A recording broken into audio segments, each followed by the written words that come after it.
والتازار گراسیا. انسان‌های شاد را پیدا کنید تا با آنها همقدم و همکلام شوید و انسان‌های بدبیار را پیدا کنید تا از رفت آمد با آنها دوری کنید.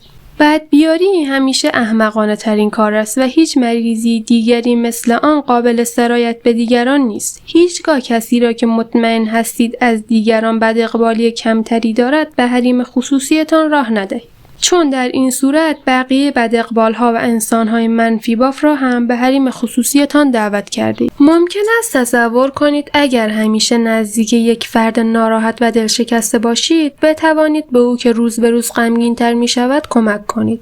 اما در واقع فقط دارید سرعت افتادن خودتان به منجلاب غم و افسردگی را تندتر می‌کنید. بعضی اوقات انسان‌های بدبیار نه فقط ناراحتی خود را ضمانت می‌کنند، بلکه شما را هم به طرف بدشانس بودن هل می‌دهند. به جای اینکه با این افراد در ارتباط باشید، دنبال انسان‌های بانشاد و سرزنده باشید. مردم شوربخت به دو دسته تقسیم می‌شوند. دسته اول مردمی هستند که بدون آنکه در به وجود آمدن بدبختیشان نقشی داشته باشند، در این شرایط گرفتار شدند. کسانی که چنین شرایطی دارند نیاز به کمک و دلسوزی و مراقبت دارند تا به وضعیت ثابت و بهتری برسند.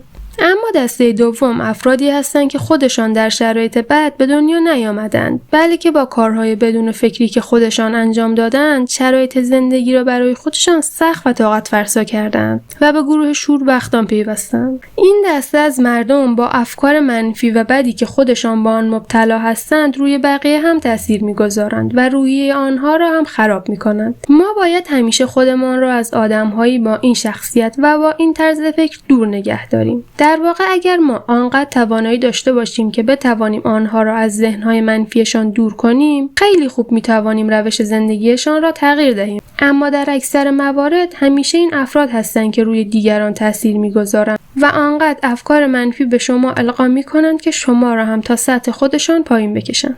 هنگامی که با مردم بی اخلاق و بی مسئولیت رفت آمد می‌کنید، نیرو و وقت خود را از دست می‌دهید. و آنقدر غرق در منجلابی که این افراد درست کردن می‌شوید که نمی‌توانید خود را از آن گرداب بزرگ خلاص کنید. بعضی آدم‌ها به دلیل داشتن اخلاق دلپذیر، طینت شاداب و جذاب و ذکاوتشان انرژی خوب و خوشحالی را به سمت خود می‌کشند. آنها بمب شادمانی هستند.